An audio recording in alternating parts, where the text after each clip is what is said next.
granulomatose et éosinophilie, donc le syndrome de Churg-Strauss. Et il va ensuite nous parler de la maladie de Wegener, donc la polyangite avec granulomatose. Ce que je vous propose, c'est de laisser peut-être les questions à la fin des deux exposés, parce que je pense qu'il y aura des questions peut-être communes entre les deux. Je vous rappelle aussi, si c'est possible, d'éteindre vos téléphones portables. Merci beaucoup pour cette introduction. Et je vais vous parler donc de deux maladies, le syndrome de Churg-Strauss, puis la maladie de Wegener.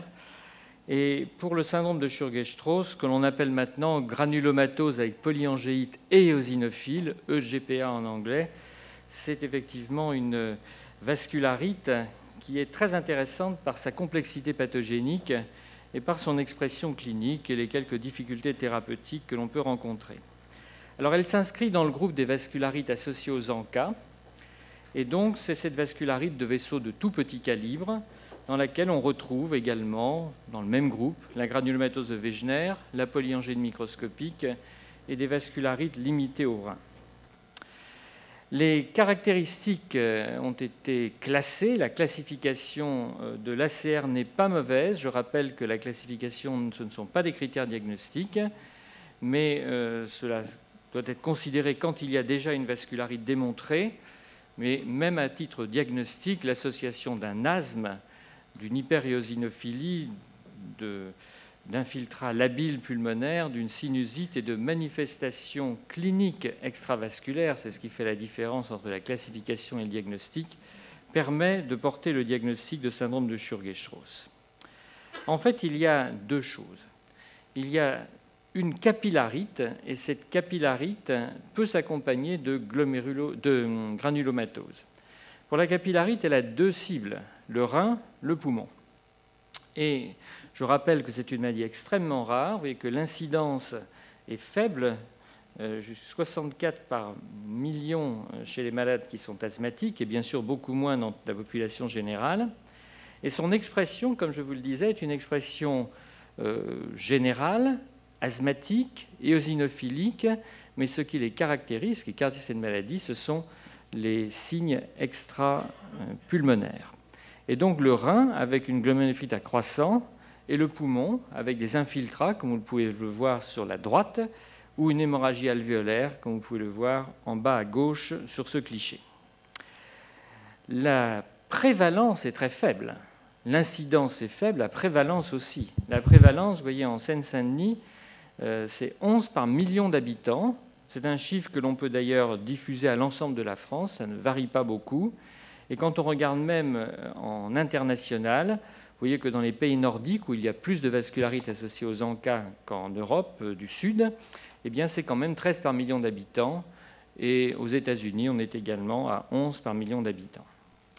Alors c'est une vascularite qui est liée à une seule catégorie d'ANCA, qui sont les PANCA, avec des antimyéloperoxydases. Alors, comme toujours, il peut y avoir un ou deux cas où ce n'est pas le même ANCA, mais globalement, ce sont des antimyéloperoxydases. Alors, la pathogénie est extrêmement complexe.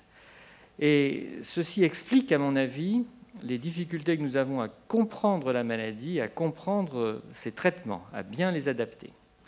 On sait qu'il y a un antigène, il peut y avoir de l'allergie, mais l'asthme n'est pas toujours allergique. Et puis, il y a beaucoup de facteurs qui jouent. Les éosinophiles, que l'on retrouve dans la moelle et dans le sang et dans les tissus, jouent un rôle indéniable dans certaines de ces vascularites. Les ANCA jouent également un rôle très important. Et puis, c'est une maladie qui est liée à des phénomènes lymphocytaires, essentiellement Th2. Et je rappelle aussi, mais vous le savez très bien, que les éosinophiles sécrètent un certain nombre de protéines toxiques, comme la Major Basic Protein ou l'Eosinophilic Cationic Proteins, qui ont bien sûr également des effets délétères sur les tissus du malade. Donc il y a un rôle pour les éosinophiles, il y a un rôle pour les ANCA.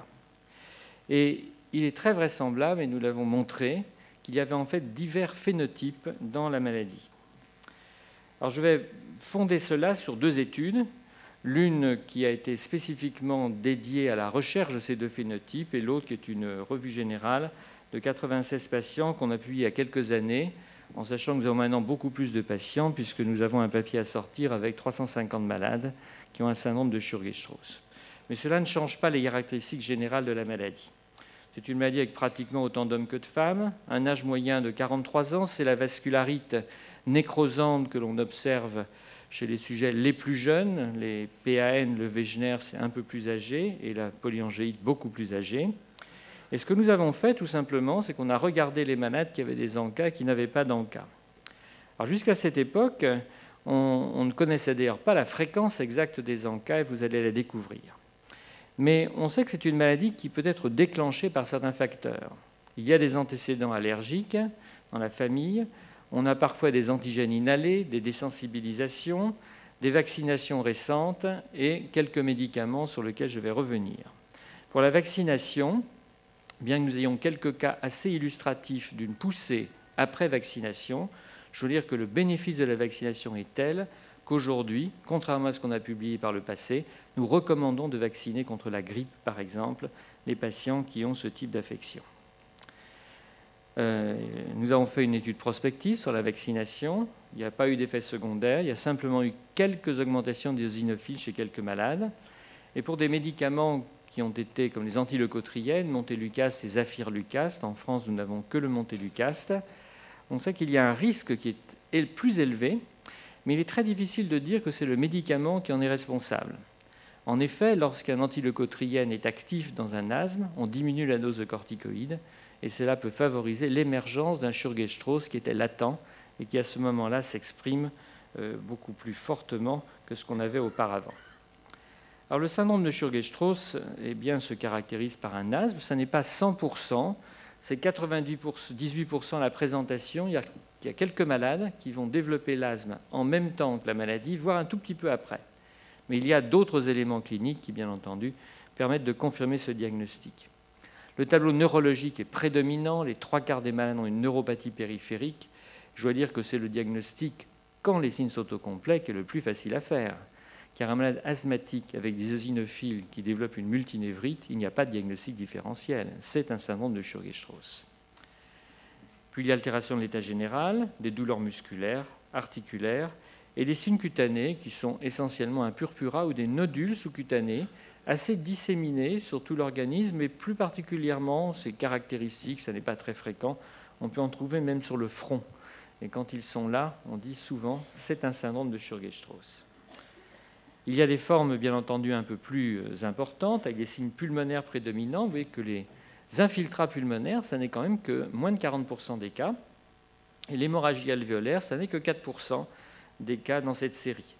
C'est-à-dire que c'est beaucoup moins, par exemple, que les signes digestifs, et nous le verrons ensuite, que les signes cardiaques.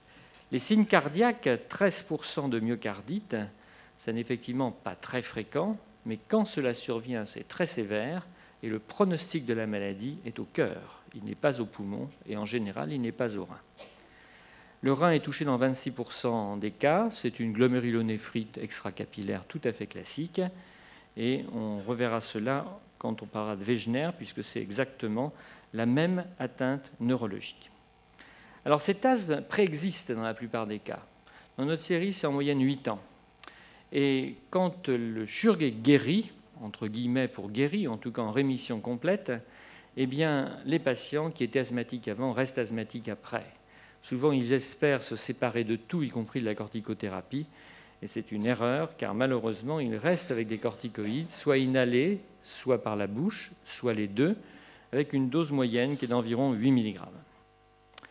Les ANCA, c'est 38% des cas. Et ce chiffre est validé aujourd'hui par 2 études. L'une que nous avons faite, celle-ci, et l'autre qui a été faite par une équipe italienne, toutes les deux prospectives, et nous avons exactement le même taux d'ANCA à 0,5% près. Et c'est là que l'on voit que si on dit que c'est une vascularite associée aux ANCA, les ANCA sont quand même minoritaires. Donc il y a d'autres mécanismes. L'éosinophilie, vous pouvez la compter à plus de 10%, à plus de 1500, ça revient exactement au même. Vous voyez que quand ils montent ces eosinophiles, ils sont souvent très élevés. Ils pourraient l'être plus si le malade n'avait pas déjà souvent une corticothérapie pour un asthme qui était devenu un peu plus sévère. En tout cas, ce qui est important, c'est de regarder les malades avec ANCA et ceux sans ANCA. Et vous voyez que les malades qui n'ont pas d'ANCA ont de façon prédominante une atteinte cardiaque, péricardite ou myocardite. C'est beaucoup moins fréquent chez les malades avec des ANCA. Et à l'inverse, les malades qui ont des ANCA ont plus d'atteintes rénales, donc de glomérulonéphrite. Et ceci est absolument essentiel, car cela montre bien, et on l'a confirmé également par l'histologie, que la vascularite était plus fréquemment associée aux malades ANCA positives. Et on comprend des malades qui ont des anticorps antimyéloperoxydase, qui sont pathogènes pour les vaisseaux, eh bien ça va toucher le rein, ça va toucher le nerf, il y a un peu plus de neuropathie périphérique aussi, alors que l'atteinte cardiaque, elle ne passe pas par ce mécanisme. L'atteinte cardiaque, c'est peut-être l'éosinophilie, c'est peut-être une action directe des lymphocytes Th2. Donc, deux mécanismes différents et un odds ratio qui est quand même considérable. Quand vous avez des ANCA, l'odds ratio vis-à-vis de l'atteinte rénale est multiplié par 19. Quand vous n'avez pas d'ANCA, pour le cœur, l'odds ratio est de 12. Donc, ceci pourra aussi influencer ultérieurement vos décisions thérapeutiques. En fait, ce syndrome de Sturge-Strauss, ça se situe dans une maladie un peu plus vaste qu'on connaît assez mal aujourd'hui, où on a bien sûr l'asthme, les asthmes avec hyperéosinophilie, que faut-il en faire? Le syndrome hyperéosinophilique, des formes limitées du syndrome de Sturge-Strauss et des pneumonies avec éosinophiles. Avec Jean-François Cordier, actuellement, nous avons un groupe de réflexion pour essayer de définir au mieux les limites de la maladie. Et nous espérons, dans les mois qui viennent, et même nous en sommes certains, proposer un certain nombre de critères fixes qui permettront de dire c'est un Sturge ou ça n'est pas un Sturge. Alors, quel est le pronostic et le traitement de cette maladie? Eh bien, pour le pronostic, nous avons établi des scores de pronostic pour l'ensemble des vascularites nécrosantes. Ce score pronostic, c'est le 5-factor score. Et vous voyez que les éléments qui aggravent le pronostic du patient, c'est l'âge à plus de 60 ans, c'est l'insuffisance rénale à 150 micromoles, c'est l'atteinte digestive sévère et ce sont les manifestations cardiaques. Et puis, très curieusement, on a mis beaucoup de temps à démontrer cela, et c'est vrai pour et le Sturge et la granulomatose de Wegener, l'existence de signes ORL est plutôt un facteur qui améliore le pronostic. Les malades, et on le verra dans le Wegener, qui ont beaucoup d'atteintes ORL, eh bien, survivent longtemps, ils rechutent tout le temps, mais ils sont là. Alors que ceux qui n'ont pas d'atteinte rénale eh bien, peuvent avoir un pronostic beaucoup plus grave.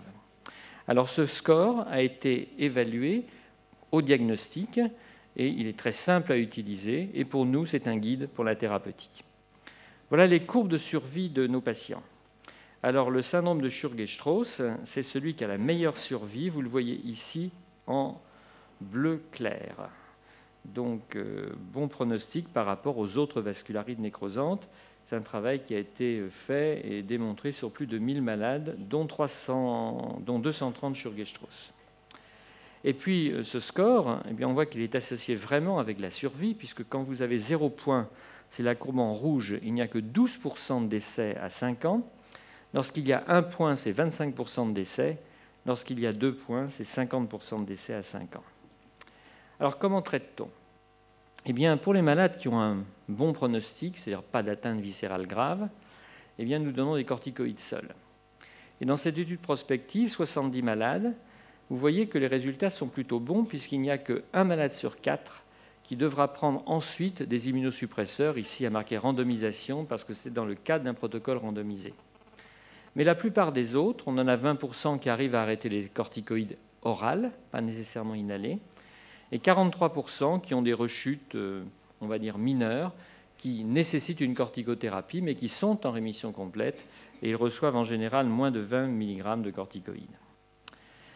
Alors, l'attitude actuelle, c'est au contraire, quand il y a 1 point ou plus de 1 point de facteur de 5-factor score, nous donnons systématiquement des corticoïdes et nous donnons systématiquement des bolus d'endoxan. Ces bolus d'endoxan, nous n'en donnons pas plus de 6, avec une chronologie assez rapprochée, 15 jours, 15 jours, 15 jours, puis 3 semaines, 3 semaines, 3 semaines. Et on relaye par de l'Immurel ou du méthotrexate. Pour les pneumologues, on va plutôt conseiller l'Immurel, qui me paraît d'ailleurs le meilleur des médicaments, et également d'ailleurs pour le rein, puisqu'il n'a pas ce type de toxicité qu'a le méthotrexate. Et on garde le traitement pendant environ 2 ans. Et pour la corticothérapie, on en donne le moins possible, mais c'est souvent l'asthme qui décide, et à la fin, ça n'est sûrement pas la vascularite qui fait la décision. Est-ce qu'il y a de nouvelles alternatives thérapeutiques? Vous avez le rituximab, l'expérience est encore limitée, il y a un essai américain qui court, c'est effectif chez les malades qui ont des ANCA, et il y a quand même parfois des problèmes d'intolérance, puisque c'est un anticorps qui n'est que partiellement humanisé, et nous avons eu quelques réactions très violentes, qu'on a d'ailleurs publiées chez nos 3 premiers malades traités, et donc on l'utilise avec une certaine prudence. Mais je dois reconnaître que dans des formes très résistantes, il y a des résultats absolument intéressants et positifs. Alors l'omalizumab, on devait commencer une étude prospective quand il y a eu ce cas clinique du New England qui a montré qu'il y avait un syndrome de Sturge-Strauss déclenché par le omalizumab. En fait, c'est la même chose qu'avec les antileucotriènes. Je ne crois pas que l'omalizumab permet de créer un syndrome de Sturge-Strauss. Ce n'est probablement pas vrai. Et j'ai vu les cas cliniques, j'ai demandé qu'on me les communique, tous, ceux de la pharmacovigilance du laboratoire, c'est Novartis qui fait ce médicament. Et ce que l'on voit, c'est que les malades avaient souvent un Sturge-Strauss avant, pas diagnostiqué, latent, et quand on a diminué les doses, eh bien on a vu à ce moment-là émerger le Sturge-Strauss, parce que grâce à l'omalizumab, les malades avaient pu diminuer considérablement la dose de corticoïdes. Donc, c'est bien sûr dévolu à un groupe particulier de malades, qui sont ceux qui ont des IgE élevés. Et puis, il y a le mépolizumab, qui est probablement le meilleur espoir que nous ayons dans cette maladie. Là encore, une expérience limitée, mais de très bons résultats dans une étude allemande qui est, je crois, publiée maintenant. Et ce qui est intéressant, c'est que dans des formes sévères, il a été possible d'avoir une efficacité clinique et de décroître fortement la corticothérapie, ce qui est un avantage que nous n'avons pas obtenu avec les autres traitements. Donc actuellement, il y a un essai prospectif qui est en gestation, organisé par le laboratoire GSK sur des critères que nous avons fixés avec Wolfgang Gross, et j'espère que ça commencera en fin d'année ou en début d'année prochaine, mais c'est probablement le médicament le plus intéressant. En tout cas, le Sturge-Strauss aujourd'hui a plutôt un bon pronostic. Vous mettez le malade en rémission dans plus de 90% des cas. Les rechutes, c'est un quart des cas, et plus on attend, plus il y a quand même de rechutes. Il y a très peu d'échecs primaires, et il y a toujours un quart de décès. Alors pourquoi un quart de décès? Eh bien, le quart de décès, c'est souvent dû au cœur. Si vous regardez par exemple cette étude où 4 malades décèdent sur 19 rechutes, on voit que les rechutes, c'est souvent relativement tôt. Et si l'on va un peu plus loin dans les causes de décès, il y avait 23 malades sur 96 qui étaient décédés dans cette étude. 12 sont décédés de la vascularite, avec 5 morts subites, 5 insuffisances cardiaques et 2 infarctus du myocarde. Vraiment, c'est là qu'est le pronostic, c'est le cœur. Et on comprend cela. Vous voyez ici une vascularite du myocarde chez un malade qui a été transplanté. Et nous avons aujourd'hui, plusieurs patients transplantés. On a fait une enquête mondiale, on a 6 ou 7 malades transplantés dans le monde. Et nous, on en a quelques-uns qui sont vivants et en bonne santé, donc on n'hésite pas à le faire. Et vous voyez que l'IRM est un outil merveilleux pour évaluer cette atteinte cardiaque. Alors on ne le fait que chez des malades qui ont des signes cliniques.